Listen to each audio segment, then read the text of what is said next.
Pues buenos días. Yo cuando preparo un mensaje me gusta ponerle un titulito, ¿vale? Y esta vez le he puesto 3. Empecé con uno, luego lo cambié y luego otro. El primero que le puse fue Dios utiliza a sus hijos. Bueno, el segundo es que somos mediadores, ¿vale? Y el tercero ya, que fue anoche, digo, pues no, me gusta más este otro, que es el beneficio de ofrendar.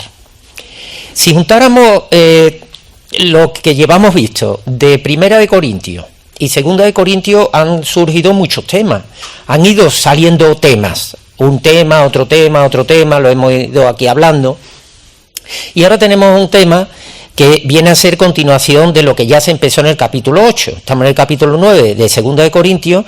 ¿Y cuál es el tema? El tema de la ofrenda, una donación, ¿vale? Una ofrenda que no solamente hay que entenderla como cuestión pecuniaria, no solamente dinero, sino también pueden ser cuestiones materiales, del tipo que sea, pero la ofrenda. A ver, Pablo escribe la carta desde Éfeso. Pablo había estado en Corinto y había pasado de Corinto a Éfeso, y entonces escribe desde allí, escribe desde Éfeso, como digo, y resulta que esa ofrenda se había recogido ya en una región muy extensa, que era Galacia, se había recogido en otra extensión, que era Macedonia, y ahora le toca a la región de Acaya, concretamente a la iglesia de Corinto. Ahora le toca a ellos, ¿de acuerdo? Entonces, ¿qué hace Pablo? A ver, Pablo está en Éfeso y coge a Tito y le dice: Tito, ven para acá, vete a Corinto y recógeme la ofrenda. Recoge tú la ofrenda, porque a ver si aparezco yo por allí y la ofrenda no está recogida, y ahora hay que ponerse a recoger la ofrenda, hacemos el compromiso, se van a sentir presionados, etcétera, etcétera, etcétera. Tito, vete tú. Tito se va y después sale esta carta. O sea que Tito se fue y la carta sale después. Lógicamente la carta se tendría previsto que iba a llegar ante la iglesia. De tal manera que a los de Corinto iban a saber que Tito venía a recoger aquella ofrenda. En fin, esto por situar un poquito el contexto. A ver, este capítulo de hoy tiene dos partes bien diferenciadas. Del versículo 1 al 5 y luego del 5 en adelante. Del 1 al 5 es lo que os he dicho. No hay que repetirlo. Tito sale camino de Corinto para recoger esa ofrenda. Pero luego, y es donde me quería centrar, viene la segunda parte. ¿Y cuál es la segunda parte? Pues la parte más interesante, donde Pablo hace hincapié a aquellos que iban a recibir la carta, a los de Corinto, que tanto problema le habían dado y seguirán dando, hablándole del beneficio de ofrendar. ¿De acuerdo? Entonces, en este pensamiento nos vamos a centrar un poquito. Por cierto, a ver, estamos hablando de una ofrenda que es ¿para quién? ¿Quiénes van a ser los beneficiarios de esa ofrenda? Judá, Jerusalén. Estaba lejos, O sea, están recogiendo una ofrenda para mandarlo a Judá. Y esa ofrenda, porque los de Judá no pidieron. Los de Jerusalén nos han dicho: estamos en penuria, mandarnos alguna cosa, que no podemos más. Los de Judá no pidieron nada. Entonces, ¿esa ofrenda de dónde sale? ¿De dónde sale esa necesidad? Pues si lo leemos en Hechos de los Apóstoles, concretamente, no vamos a entretenernos, en Hechos 11, 28, resulta que Agabo profetizó que habría una gran hambruna en toda la tierra, y de ahí surgió esa necesidad de decir: oye, vamos a mandarle para cubrir esa necesidad que está por venir, vamos a mandarle la ofrenda. O sea, ya actuaron conforme a esa profecía de Agabo. Hechos de los Apóstoles, capítulo 11. Y de ahí arranca todo esto. Pero es importante recordar que los de Judá no solicitaron ayuda. Y esto vuelve a salir un poquito más adelante. Mirad, esta no es una simple ofrenda, fue una ofrenda muy importante.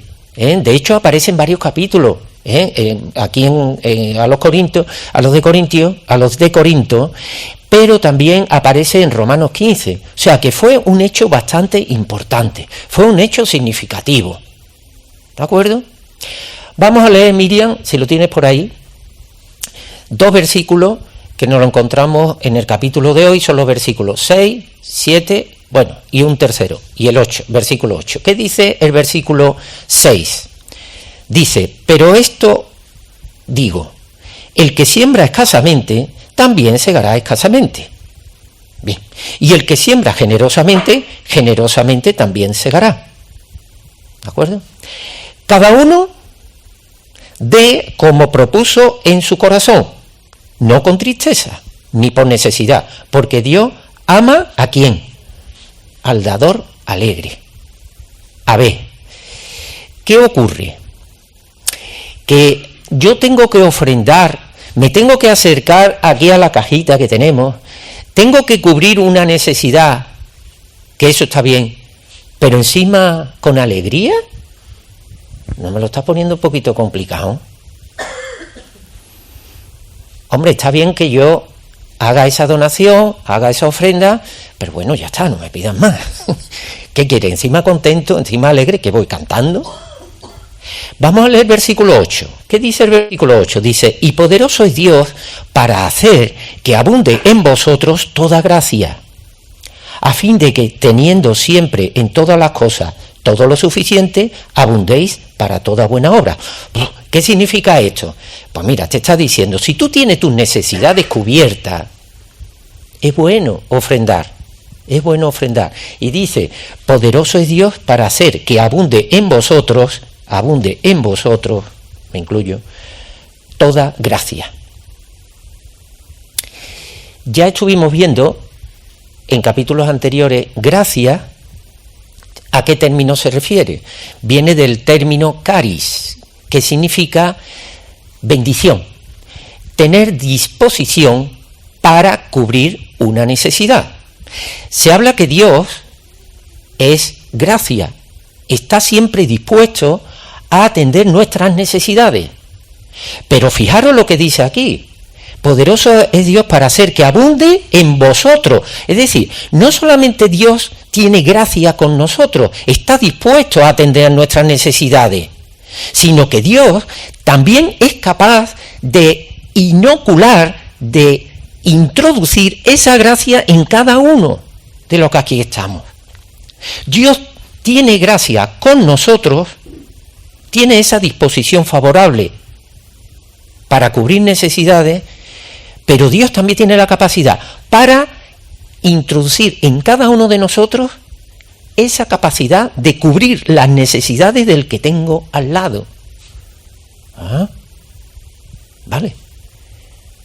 Bueno, a ver, el razonamiento no es complicado. A ver, yo por fe recibo al Espíritu Santo. Y el Espíritu Santo debe ir generando los correspondientes frutos. Y uno de los frutos es la bondad. Amor, gozo, paz, paciencia, benignidad, bondad. Y aquí está la cuestión. La bondad, esa generosidad, esa capacidad para cubrir las necesidades de otro, si yo tengo el Espíritu Santo, estoy capacitado para ello. Estoy capacitado. La capacidad la tengo. Bueno, hasta ahí no hay nada nuevo.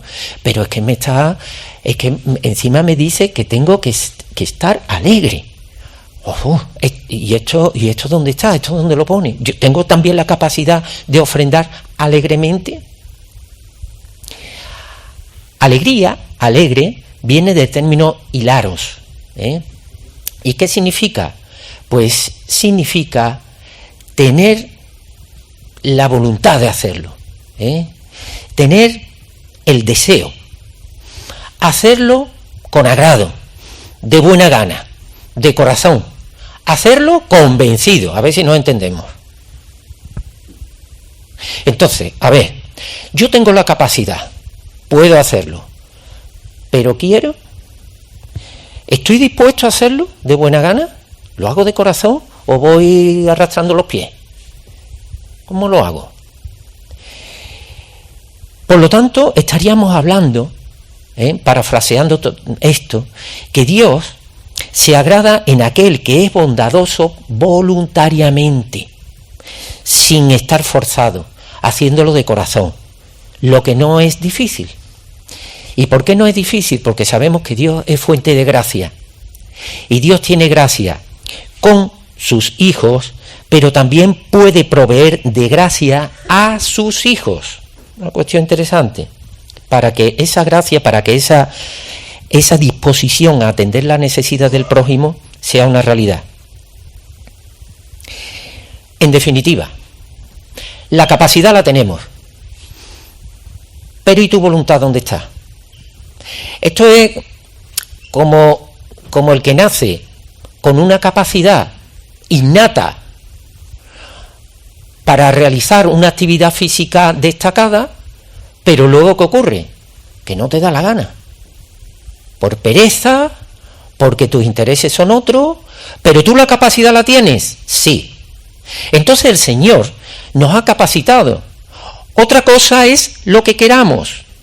En Filipenses dice, Dios pone en tu corazón el querer y el hacer por su buena voluntad, pero ¿y la tuya cuál es? ¿Dónde está tu voluntad?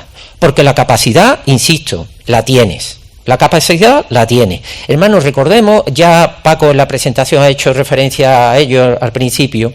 A ver, el concepto de ofrenda, ¿vale?, deriva del término prosfora, que viene a significar algo así como actos bondadosos, de cualquier tipo, no solamente en la cuestión monetaria. Paco ha hecho referencia antes a eso. El tema del tiempo, el dinero va y viene, lo que no vuelve es el tiempo. El tiempo es algo precioso, el tiempo es algo fundamental. ¿En qué gastas tu tiempo? El tiempo no vuelve, el tiempo se va y se fue y ya no se le ve más. Es dedicar ese tiempo, es lo que está pidiendo aquí el Señor, es dedicar tu tiempo a atender las necesidades voluntariamente, por ejemplo, ante una enfermedad, acompañar. Nos acordamos de Job cuando dice, sea este el consuelo que me deis, escuchadme nada más, no quiero que me des solución, escúchame solamente que yo me desahogue. Es el tiempo en atender las necesidades, por ejemplo los arreglos. Oye, si yo soy manita, tengo una capacidad o la capacidad de enseñar, si yo te puedo ayudar en algo, aquí me tienes, y pongo a tu disposición el tiempo. Estoy ofrendando mi tiempo, lo estoy ofrendando para cubrir esa necesidad que tú tienes. Qué bueno es esta cuestión, tenerla en cuenta. Bien, pero mirar, todo esto trae mucho beneficio, trae bastante beneficio.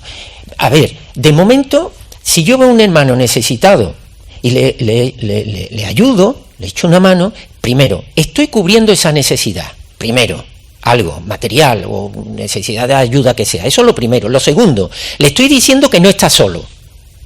¿Sabes lo importante que es eso? No está solo. En una enfermedad, yo puede ser que no pueda hacer nada, no tengo nada en mi mano, pero estoy a tu lado, que tú sepas que no estás solo, que estamos contigo, siente ese apoyo. Segundo beneficio. ¿Y el tercer beneficio cuál es? Hermanos, cuando se cubre una necesidad de alguien y tira hacia adelante, le das consuelo, esa ayuda, ese hermano que ha recibido, esa persona, ese hermano en la fe, da gracias a Dios. Lo que tú estás haciendo genera una acción de gracias a Dios. Estamos siempre, toda la gloria sea para el Señor, toda la gloria, pues que sea una realidad. Porque cuando ayudo a un hermano, lo que me está utilizando el Señor es como instrumento. Muchas veces pedimos ayuda al Señor, ayúdame Señor. ¿A quién utiliza el Señor? A ese que tienes al lado. Entonces, esto es uno de los grandes beneficios también de generar, de ser generoso, que es el generar acción de gracias a Dios, destacando que la gloria es siempre suya. Hermanos, ¿somos conscientes de todo esto? Cuando recibimos las bendiciones, recibimos bendición, sea económica, de salud, de trabajo, de tantas cosas buenas que nos pueden llegar. ¿Esto qué? ¿Para yo quedarme con ella para adentro o es también para compartirlas? Si el Señor es generoso conmigo, lo soy con el cercano. Si el Señor es paciente conmigo, lo soy con mi prójimo. En Romanos 8 se nos dice un versículo que seguro que nos suena como que somos deudores somos del Señor. Miriam, los versículos 12 y 13, por favor. Todo esto nos lo dice aquí. Dice, porque la administración de este servicio nos está hablando de esa ofrenda que se estaba pidiendo. No solamente suple lo que a los santos falta, es decir, esto le va a llegar a los de Judá y las necesidades que tengan se van a cubrir, sino que también abunda en muchas acciones de gracias a Dios. Versículo 13, pues por la experiencia de esta administración glorifican a Dios por la obediencia que profesáis al Evangelio de Cristo y por la liberalidad, está diciendo que lo estáis haciendo con libertad, de vuestra contribución para ellos y para todos. En resumen, lo que nos viene a decir es que estáis generando acción de gracias al Señor por ese acto generoso que estáis realizando. Qué bueno es esto. Nos vamos al versículo 15 y nos dice el versículo 15 una expresión con la que termina el capítulo.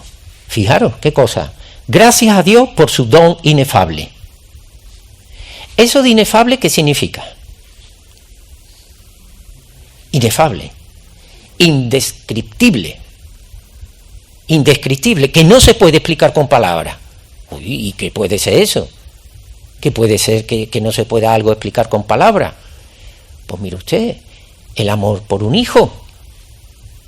Hay gente que lo intenta, buenos escritores, poetas, bueno, pero si a ti te piden, describe el amor por tus hijos, por ejemplo.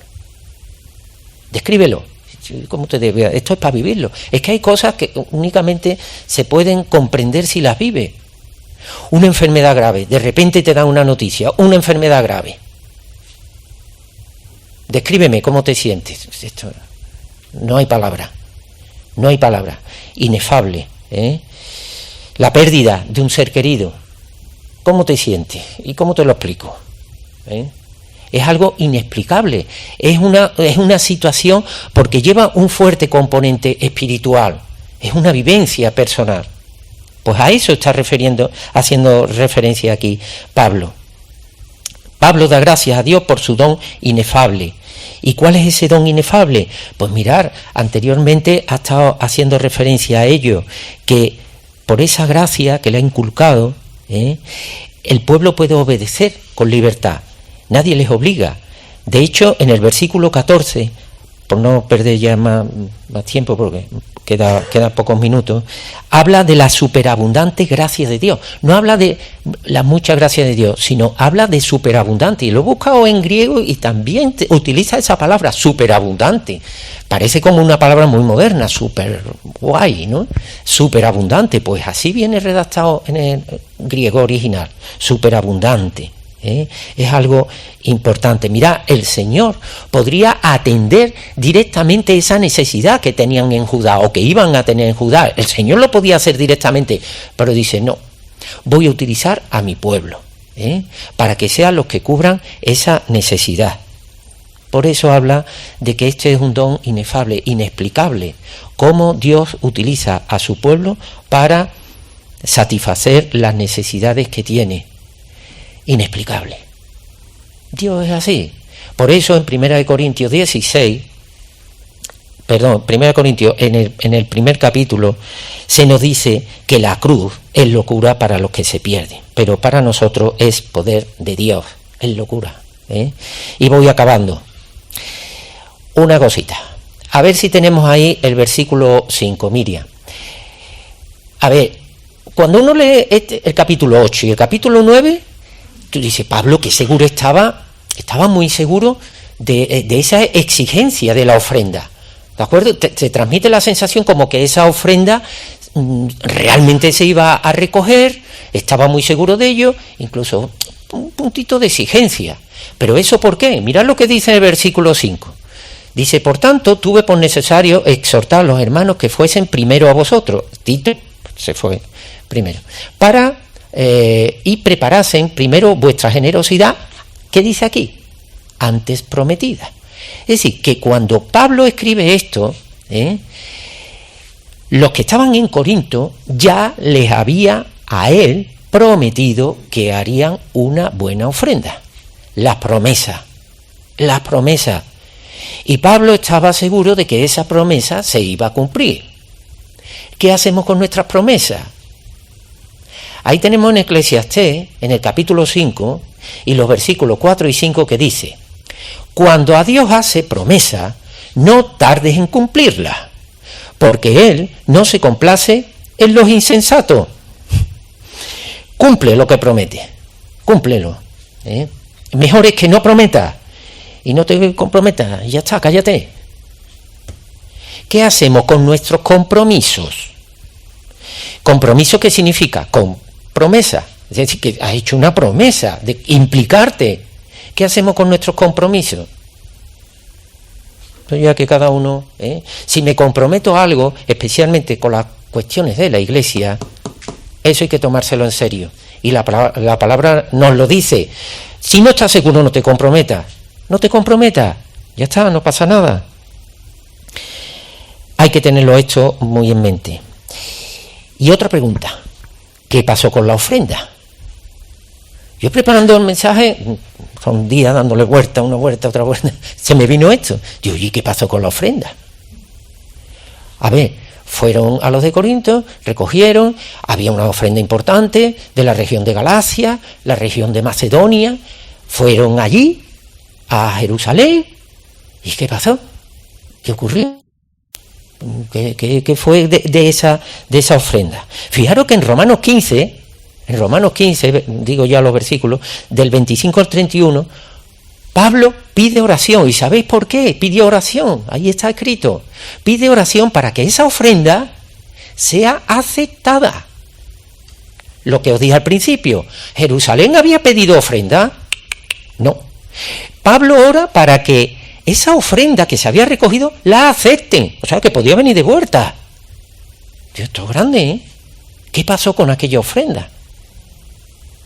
En Hechos 24, Pablo, cuando está en el templo dando limosna y ofrendando, es apresado, es arrestado. Y en la declaración ante Félix, gobernador de allí, Pablo dice, mire usted, pero si yo lo que estaba dando era limosna y ofrendando. ¿De acuerdo? Entonces, Pablo llevó realmente esa ofrenda, la llevó. ¿Pero qué fue de ella? ¿Hay algún sitio donde se diga, se repartió, los judíos de Jerusalén le agradecieron a todos, hubo un agradecimiento? No se sabe nada. ¿Cómo se repartió? No se sabe nada, absolutamente nada. Por cierto, si hubo hambruna en toda la tierra, como se dice en la palabra, ¿por qué la ayuda fue exclusivamente a Jerusalén? Parece ser que puede ser también una cuestión de que sabemos que Pablo es apóstol de los gentiles. Y allí en Jerusalén mayormente venían a ser judíos y era una manera también de, ya que se compartían bendiciones espirituales, pues también compartir bendiciones materiales. Pero vuelvo otra vez a la cuestión. ¿Qué pasó con aquella ofrenda? No se sabe nada. Hermanos, puede ser que después de actuar generosamente, nadie te reconozca nada. No espere recompensa de nadie. Tú simplemente hazlo. Ya está. Pero no lo hagas esperando que vas a tener la palmadita en la espalda. Te estás equivocando. Y bástate que si esa necesidad ha sido cubierta, le den gloria a Dios. Porque sabemos que Jesucristo es el único mediador entre Dios y los hombres. Si nosotros queremos ser conformados a la imagen de Jesucristo, podríamos también actuar en cierto modo como mediadores entre Dios y los hombres. Esto es pretender demasiado. Puede ser, hermanos, que no se te agradezca absolutamente nada. Tenemos un último versículo que encontramos ahí en Lucas 17, del 7 al 10, y dice, son palabras de Jesús: ¿quién de vosotros, teniendo un siervo que ara o apacienta ganado, al volver del campo, luego le dice, pasa, siéntate a la mesa? No le dice más bien, prepárame la mesa, cíñete y sírveme hasta que haya comido y bebido, y después de esto come y bebe tú. ¿Acaso da gracias al siervo porque hizo lo que le había mandado? Pienso que no. Así también vosotros, cuando hayáis hecho todo lo que se os ha sido ordenado, decid, siervos inútiles somos, pues lo que debíamos hacer, hicimos. Hermano, esto es, como se dice en mi pueblo, el toquetón. ¿La obligación nuestra cuál es? Atender. ¿Estamos capacitados? Sí. ¿Tu voluntad cuál es? Tú verás. Pero eso es lo que está mandado. Pero doy al final un chispazo de esperanza. En el Salmo 112, cuando se habla de aquellos que reciben la bendición del Señor porque siguen sus mandamientos en obediencia, ahí nos dice, como nos viene aquí en el versículo 9 de este capítulo, repartió Dios a los pobres y su justicia permanece para siempre. Está hablando de aquellos que obedecen. Salmo 112, por si alguien le quiere echar un vistazo. Repartió Dios a los pobres y su justicia permanece para siempre. ¿Qué significa esto? Que todos esos méritos, toda esa generosidad va a permanecer para siempre, porque todos daremos cuenta ante el Señor de lo que has hecho y de lo que no has hecho. Y mucho cuidado, porque como se nos dice en Santiago 4:17, cuidado que si eres y estás capacitado y tienes la posibilidad de hacer el bien, hazlo. Porque si no, te he contado como pecado. Tengamos cuidado con esto. Pues hasta aquí. Muchas gracias por vuestra atención y que estos mensajes yo creo que se entienden bastante bien. Estamos capacitados, hermanos, pero ahora ¿dónde está tu voluntad? Eso es lo que hay.